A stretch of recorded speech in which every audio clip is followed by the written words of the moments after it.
by Terry Lambert Hyundai. No tricks, just treats when it comes to your Halloween forecast. It's feeling pretty warm out there now, but tonight the temperatures will be mild. Not much going on. We have no chance of rain. Skies will be mostly clear and just some light winds. I'll have more details coming up. Right now on News Channel 6 at 4, city leaders set to work on the new budget. A look at the chances that plan will save taxpayers money. Plus, will tree debris be a stumbling block for local trick-or-treaters? And why loud noises and flashing lights of Halloween may be an issue for people with epilepsy. Your News at 4 starts now. Live from Television Park, this is WJBF News Channel 6 at 4.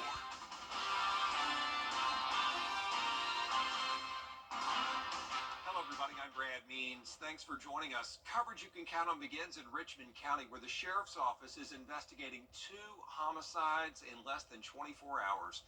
The first happened last night on Helsinki Drive in Augusta. Deputies say the victim was shot at least once and died.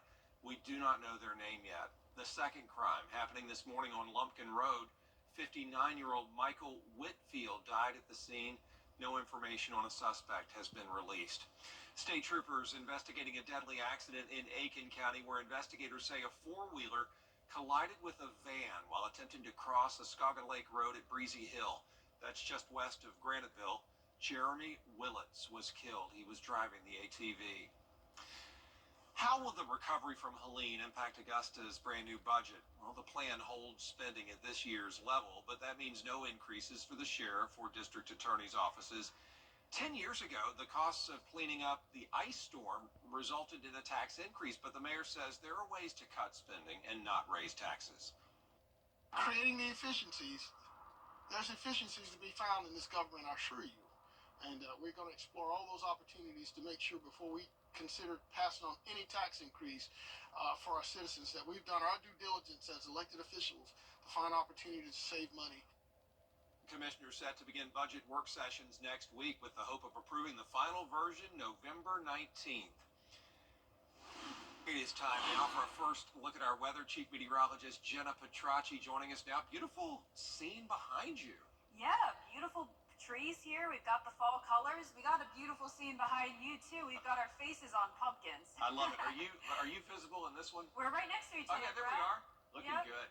I love it. We got very different shaped pumpkins. I like did. mine a little bit more. It's the standard shape, but Jared Ledger. Props to Jared. oh, amazing. I mean, I love it in here. Look at all the fun colors we have. We've got the purple, the green lights, orange down here. I mean, it just looks fantastic. I hope you're enjoying your Halloween. It's warm outside. Wanted to start out by showing this lovely view up in West Virginia in honor of the holiday. Got to show some nice, pretty colors. That's our Terry Lambert Hyundai Skyview cam. Up there in West Virginia, they're seeing similar conditions to us, just some passing clouds. Look what's happening out to the west of us, though. We actually have a pretty strong cold front. This was bringing severe weather last night, but now it is starting to weaken.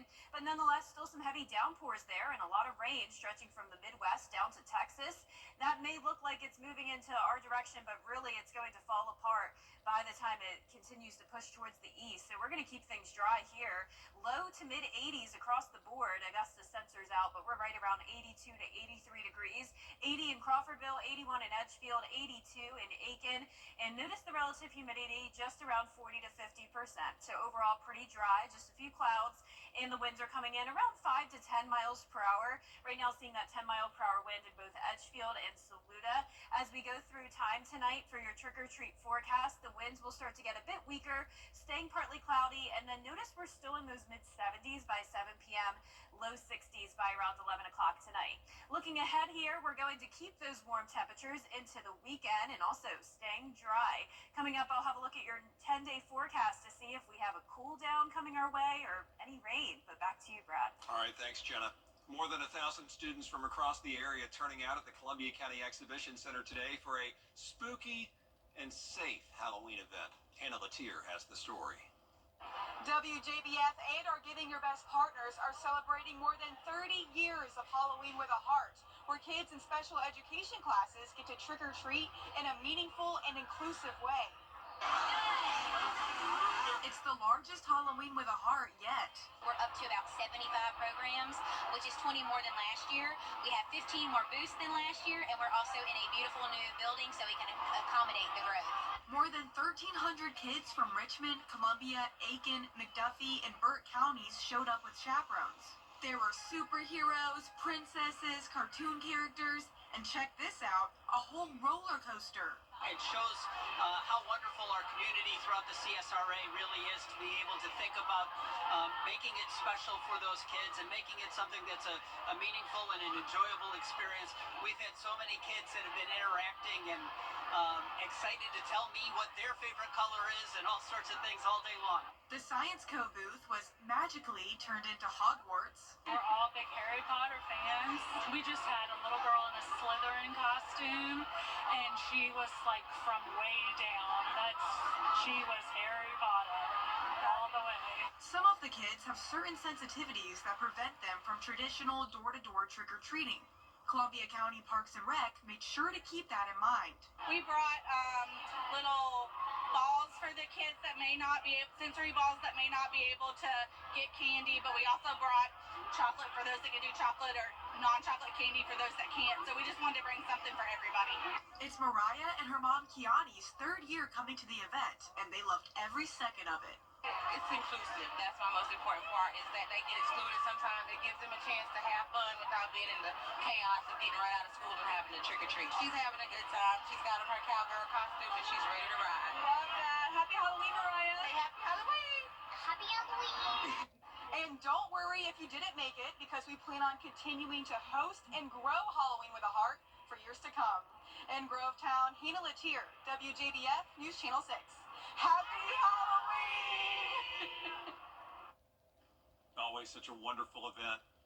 Well, I tell you, constant reminders of Hurricane Helene line just about every street in the two-state, but what's become ground zero for trick-or-treating in these parts looks pretty good these days. There's a live look at Glen Avenue. Great inflatable jack-o'-lantern. Just awesome.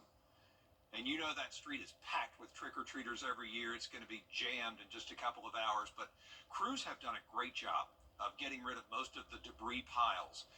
Of course, they're still very much there in other areas. So please, everybody, be careful when you're taking your child door to door tonight. That storm dropping some new obstacles this Halloween. And with those festivities underway, you want to keep in mind those who may have a tougher time with the lights and the tricks. Bria Smith has that story. While Halloween is for tricks and treats and a spooky good time, it's important to remember that there may be people who might be triggered by the sights and sounds.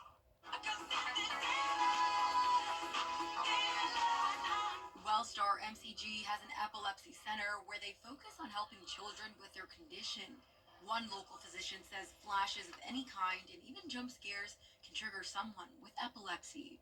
So photosensitive epilepsy is basically a condition whereby flashing lights or rapidly changing figures might actually trigger a seizure, right? So with those patients, we would advise them to stay away from light flickers or strobe effects, anything that might bring on their seizures. So it's great to have lights and things for the holiday. However, if we could avoid having those lights flicker, that would allow also our epilepsy patients to equally enjoy that holiday as well. If you are someone who suffers from epilepsy, you might want to try a buddy system or going with a group of family and friends to trick or treat and celebrate. In Augusta, Bria Smith, WJBF News Channel 6. That jack-o'-lantern getting a lot of play on News Channel 6 today. Well, here we are, 5 days until Election Day. Can you believe it? Polls show that how to keep your bones healthy. Advice that can keep you going strong throughout your life. As News Channel 6 at 4 continues. Well, today's Halloween, so that means tomorrow marks the beginning of November, and then by Sunday, that's when we change the clocks back. So remember, we will start to see those sunsets earlier and earlier, and I'll have a look at if it will stay warm for that first week in November. Stay with us. You've never been afraid to put in the work. The extra early, extra late, extra work. Because you understand that education is the key that unlocks everything. Better pay, better hours, better opportunities, a better you. And playing the lottery is no different. Getting educated before you play gives you the tools you need to be a better player, like knowing when to play and when to take a rain check. Visit sceducationlottery.com/betteryou to be a better player. Now, your most accurate forecast with WJBF Live Viper 6. Welcome back. Let's take a look at our Halloween temperatures across the nation. So some places are pretty chilly, especially up in the Pacific Northwest. Upper 40s right now. We're around 40 degrees warmer here along the East Coast, seeing 70s even as far north as Portland, Maine, and then down in Florida, mid-80s. So we are definitely on the warm side of things. Our temperatures are very consistent in the low 80s today, so well above average. And let's look at how this compares to previous Halloween. So this is actually the warmest it's been since 2019. And back then, it was even warmer at a high of 88 degrees. Last year, we were in the low 70s. And for the most part, we're typically in those mid to upper 70s around this time of the year. We have partly cloudy skies out there on our Terry Lambert Hyundai Skyview cam looking at Augusta Marriott. There's the clouds on satellite and radar, but no rain whatsoever. As we zoom out here, notice this very long and strong cold front stretching from the Midwest down to Texas, bringing rain across the central portion of the United States. That will not be impacting us. We'll keep things dry for the first day of November tomorrow. Pretty much a repeat forecast. So starting out your day with some patchy fog, upper 50s, and then climbing into the mid 70s, and then eventually the low 80s. So football forecast tomorrow, Batesburg, Leesville versus Saluda for Game Night Live. It's going to be a pretty mild night. Upper 60s still at halftime, 64 by the time the game is wrapping up. And as we took a look at those high temperatures over the next several days, we'll continue to see those upper 70s through low 80s, and it will stay that way even into the second week of November potentially. Notice on average, the last 80-degree day comes on November 18th. So it is pretty normal to still see some 80s every now and then around this time of the year.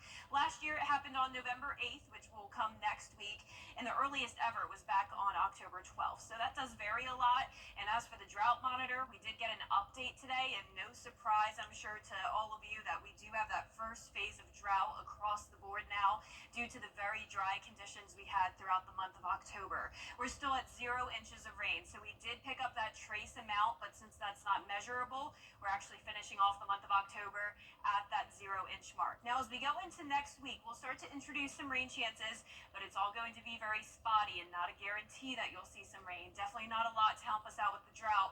And in the meantime, as we look at our future cast tonight at 8 o'clock, just some passing clouds and then back to fog tomorrow morning. There's that cold front really losing all of its intensity as it moves across the CSRA. So just some clouds over the next few days with the warm temperatures sticking around. We'll cool down just a couple degrees from that front, but then the temperatures rebound again quickly back into the 80s. Upper 50s tonight, so we're around 10 degrees above average. Highs tomorrow will be in the low 80s. And here's a look at that 10-day forecast. Remember, we fall back an hour on Sunday. We have those early sunsets coming our way. And then next week, around a 10 to 20% chance of rain. Temperatures eventually cooling down into the mid-70s. Yeah, so Jenny, you know it. Tonight is the night, and I tell you, Halloween never disappoints with a wide variety of costumes for people of all ages. Yeah, and right here at the station last night, we saw a very unique costume. Take a look. I recently found out that a third-grade girl named Nora Knott planned on dressing up as me for Halloween this year. So, of course, I had to meet her and surprise her with something special. You get to be the weather girl of the day, and I'm giving you a special invitation to come to WJBF. Nora was given the Weather Kid of the Day certificate. She toured the studio with me dressed in her meteorologist Jenna Halloween costume. We had so much fun with the News Channel 6 crew, and her very proud dad, Liam, was there cheering her on. Nora learned a lot about what it takes to be a meteorologist, starting with how to use augmented reality weather graphics. 7 a.m., 57 degrees. 8 a.m., 59 degrees. And after that, Nora took on the green screen. I'm Nora Knott at WJBF. Swainsboro has a pretty sunset, but it's almost all down. It's almost going to be dark.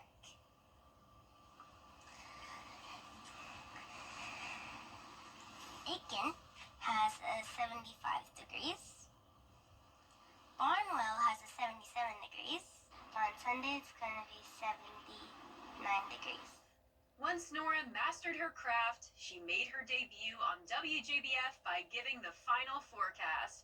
Fantastic job, Nora. You definitely earned the title of Junior Chief Meteorologist.